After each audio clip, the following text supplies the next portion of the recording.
Okay,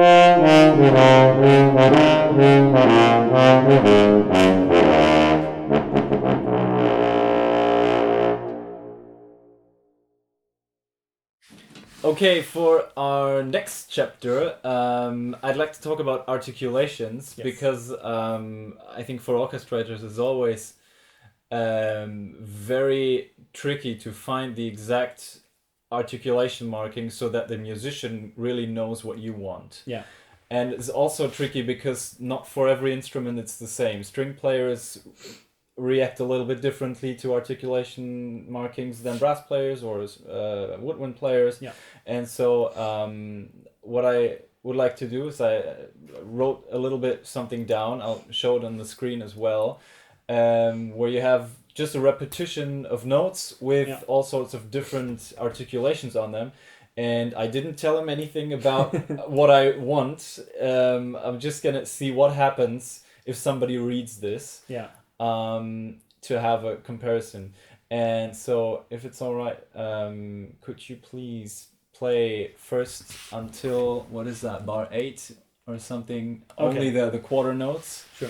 And it's also only my opinion on that take. So it's not like the general hornists play like this. It's just how I do. I mean, that's a good point. In the end, you're always screwed because you have to gamble. It's just an idea. Right, yeah.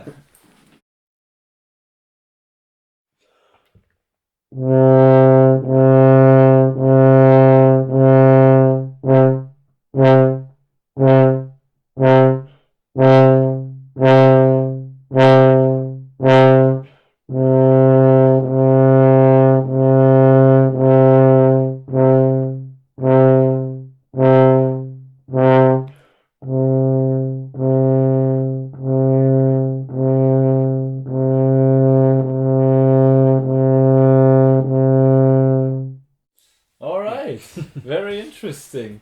So I think in bar 3, these wedges there, is that something that you would? Are you used to seeing that? Yes. Yeah. We do, like maybe more in the romantic repertoire, but it's for me it's personally a little bit more harder articulation. Yeah. Or more like to show it more. Yeah. Okay. Mm-hmm. Yeah, no, for me it would also be always connected to a little bit of sharper attack. Yes.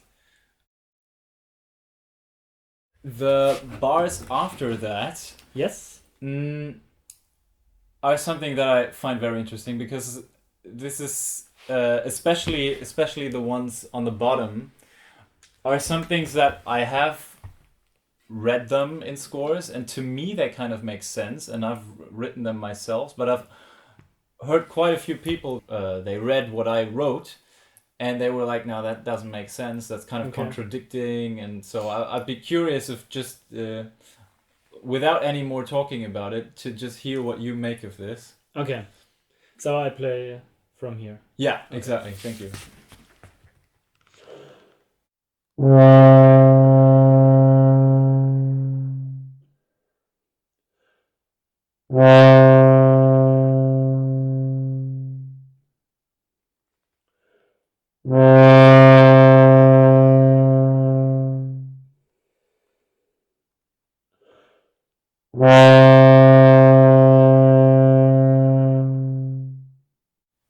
So if I see the articulation with a legato mark, in my personal experience, I think conductors or composers wanted a little bit more like like a little bit more. What exactly do you mean by the legato mark? Okay. The legato mark with the tenuto, yes, tenuto. Sorry. Right. Yeah. Okay. No, but I think what I just heard, what you played, the interpretation, to me it makes sense, because what you did is like you play an accent. Yes. But you keep the energy of the note a little bit more firmly. Yeah, it feels like you sing more. Right. It's like not like to mark the note, or it's like to get a little bit more warm in the sound. All right. Also, but with a clear beginning. Okay. But it's what you said. Actually. Okay, but that's interesting. I wouldn't have thought about timbre and sound. To me, it would have just been kind of the envelope of the note. It's like, okay, put an attack on it and then make it constant, kind Yeah, of, yeah. and not because when you play bar number, what is that? 8? 8.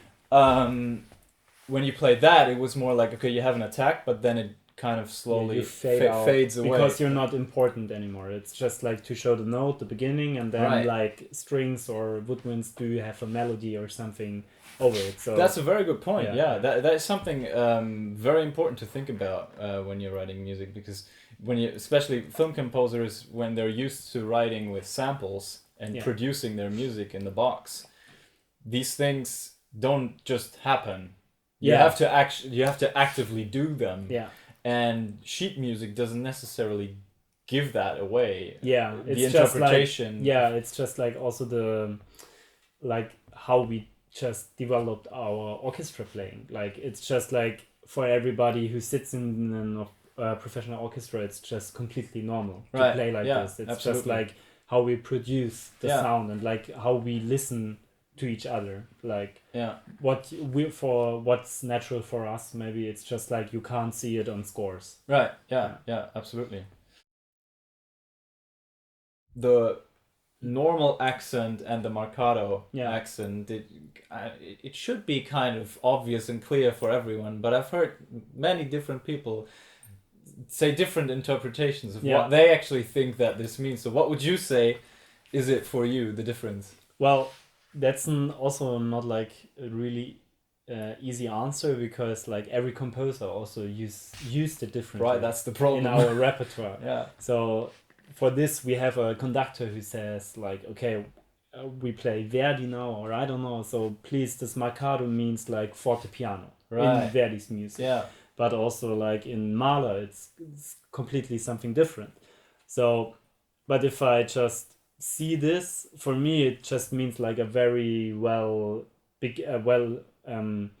so you can really hear the beginning of a note, that Right, like the beginning is very important. Very so articulated. the Marcato, Yeah. yes, but it's very hard to say. Like it's, I think, always like a matter of what's the music and how's Yeah, the music sounding, yeah. so, and what wants the composer to Yeah. say.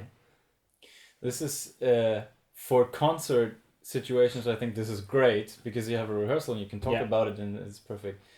Our problem is always if we have a recording session and you Yes. have no time and it just has to work. Yeah, Then what the hell do you do? yeah, maybe put a legend in front. Yeah, and then pray that people read it. Yeah. You know. Because I mean, there's also the Mahler approach, who would always Write everything. write. Yeah. He would write everything, and he would write also words above it, and even like sentences Yeah. explaining what he Yeah, wants. yeah. Do you get annoyed by stuff like that, or do you think it's fine? It makes sense. Well, You can be I mean, honest. it's Mahler. It's amazing music, so I'm not annoyed by it. It's So he's just he's allowed to do it. Yeah. No, I mean, if it's like, if not every bar is like this, but Right. if it's just like clear what you want and like how you want to produce, like Mahler, he was like in every bar you have a decrescendo, crescendo at like also at the times of the bar. Like Right, he really right. shows when and where and how everything is working, or the like his tempos. It's also like a Ländler, like Volksmusik Yeah. or something. So he was so clear, but it had to be clear because it's such a complex music. So I think if you need to do it, and Right. just like, Okay. yeah, Yeah. I guess you just have to find the golden middle ground of Yeah. not being annoyingly over precise Yeah. with every articulations, because and experiment. Like you compose like this, and you will hear how it sounds, and if you're not happy with That's it, right. maybe then change Right, and see yeah. if it's. but how do you do that if everybody's interpreting it differently, I know. right? You go to that one orchestra, they do it that way. You go to you're screwed. It's just Yeah, it's true. all right. Thank you very much. That was wonderful. About playing techniques. Vibrato on the Wagner Tuba. No, No, right? Okay. You Thanks, don't. but no. Okay, so you play without vibrato. Yes, I think it's a very sensitive thing for hornists. It's also more as a joke. It's just like, because if you start to vibrate in the sound, it's just, we have so many overtones. Like, is it the correct word in English? Overtone. Yeah. Okay. Yeah, absolutely. Yeah. So I think it just interferes with all the harmonics in the instrument, in the sound of the instrument. So it will be always like wobbly. I don't know. I don't personally think it fits well to the horn. Yeah. But there are amazing hornists who used vibrato and it worked well. So but you would say that about the French horn as well? Yes. Yeah. Right. That is very interesting. That is something you should think about.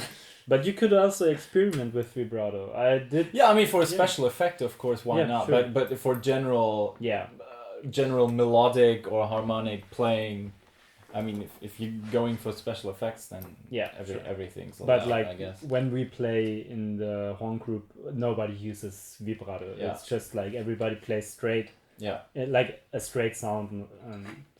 Yeah. All right. Yeah. On the Wagner Tuba, playing trills, I guess it probably doesn't appear much, but it should be possible, right? Yeah, because it's just like a horn. You can do the lip trills like.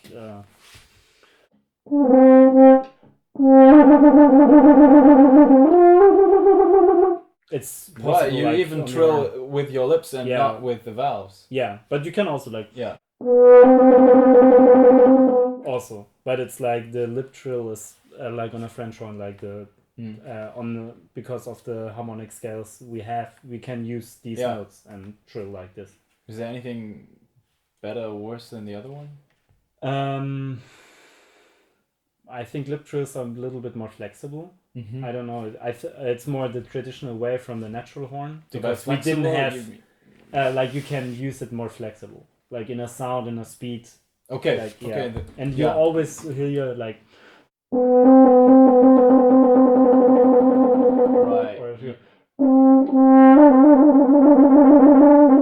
That's a very good point, especially for recordings. Then you don't have all the clap noises on there. Yeah. But there's the trills. But I've never played a trill on Wagner Tuba in a concert. I mean, that's interesting. But maybe it's possible. there is maybe there is music for it. I just didn't have to. In Wagner, it doesn't appear. I don't think so. And in Bruckner, I guess neither. A little earlier, we talked a little bit about the attack, and I said we were gonna come back to niente, dal niente, al niente. Is that something you would feel comfortable doing, or is it something that you think like, okay, I have to fake it, but I can't really do it, really? So you mean with niente, you mean like morendo? Like getting so soft that it's just... Right, exactly. Going into nothing or coming out of nothing, both.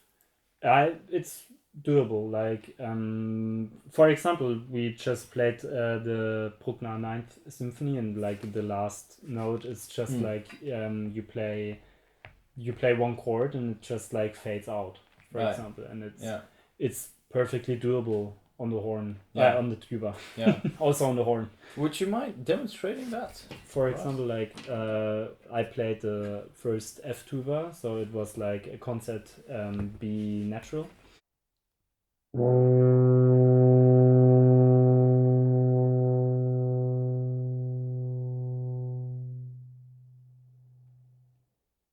All right. Like I mean, to me that kind of sounded like dal niente. And going into it? Yeah, you can also like. It's always a matter like how the music is, but it's also possible like this.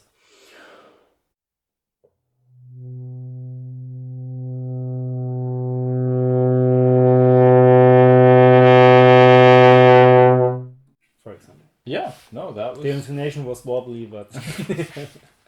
That was vibrato. Yeah. You promised not to play vibrato. Don't tell my colleagues.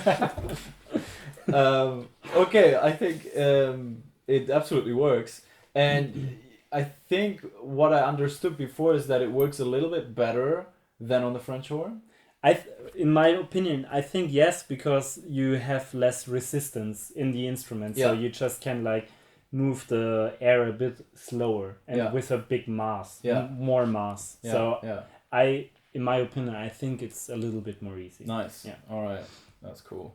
And also the sound is more dark and not as Mhm. like confrontating like a horn is. Like it's much more, a horn is more direct than a tuba. Right. So Right. you can hear it more, you can hear the horn more fast. If you can say like this. Yeah. So it catches your Attention. ears a little bit earlier. than Yeah, that makes total tuba. sense. Yeah. That makes total sense. Something that I guess is probably also not written in Wagner or Bruckner. Did you ever use a mute on this instrument? There is one mute, but I wouldn't recommend to use it because they're even more rare than tubas itself. Okay, so they are special ones. Yes, You, they're. you cannot use the French horn mute. No, you have much bigger mute. It's like this. If I would have known that, I could have bring one mute. We do have yeah, one well, I in the fucked orchestra. up, I guess. But you can like take a picture. They don't look really particularly. No, but it would have been interesting to hear it. Okay. But that's my mistake. Yeah, sure. But it doesn't sound particularly interesting. It's just like a muted something. It's Okay. not that. It's like the sound is not that important. I think it's just used very rarely in Strauss. I think only Strauss used it, but I'm not 100% sure. I've never had to use it. Okay. Yeah. So if I were to write something for the orchestra, Yeah. then you would actually have to get these mutes somewhere. Yes, but we are lucky. We do have a set of mutes All right. for the instruments, but yeah, it's so rare that we use it. A lot of orchestras just don't use it, and there are not many manufacturers who build these kind of mutes. Yeah. I think you have to order them specially. Right. Yeah. Okay. Yeah, then you make a big fuss for a little effect that is kind of. Yeah. If you really need I didn't hear it. Maybe. Yeah. Well, I don't think it's. You can also use muted horns or muted trombones. I Yeah. don't know. Yeah. If you want to Trombones keep and it simple, mute. of course you can always compose like this. But if you want to keep it more simple, Yeah. If you don't want to piss off the orchestra. Yeah. Well, for us, it's right, no you have problem. no. Like, Right, that's right. That's right. Flutter tonguing yes. shouldn't be a problem, right? Same like on the French horn. Yeah. Would you mind? Sure.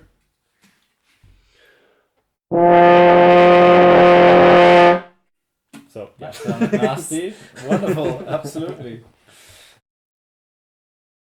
Any modern techniques? Any special weird stuff that people came up with?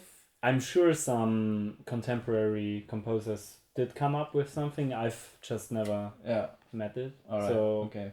yeah.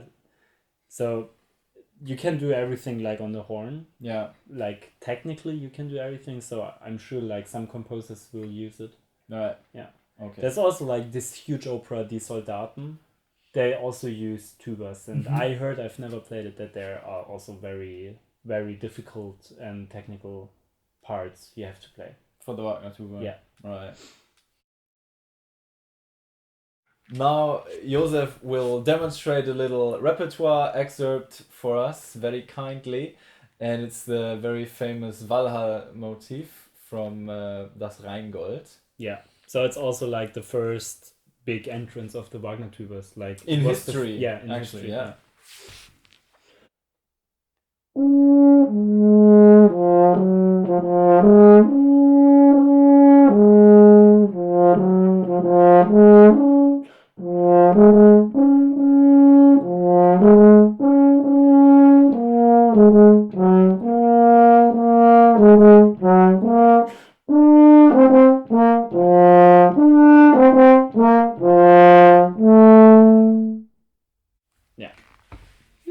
So normally there would be 3 other right.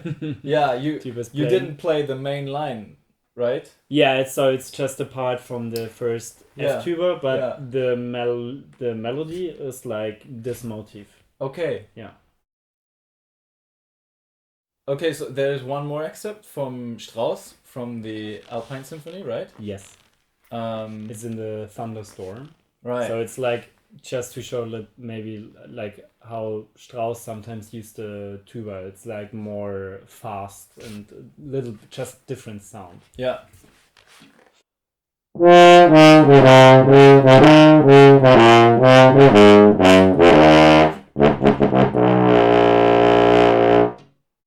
So yeah. Amazing. Yeah, that's some really low stuff. Yeah. But that's not as low as it can be theoretically. You could theoretically play lower, but it just like, as you could hear, it's like really difficult in a fast way, and it's like not like every time repeatable. Sometimes like it gets a bit. It wasn't perfect right now. It's just like the articulation gets more hard. Yeah.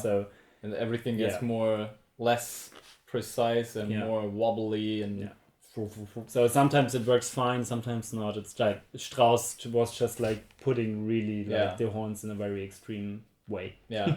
And I guess also these things, they are written for an effect. Yeah, and it's in four people at the same time. Yeah, right? also trombones and everything. It's like in a huge orchestral tutti. It's more like It doesn't really matter. But it's also fun to play. Okay, yeah. All right, that was great. Thank you very much. Thank you too. It was a lot of fun, very interesting.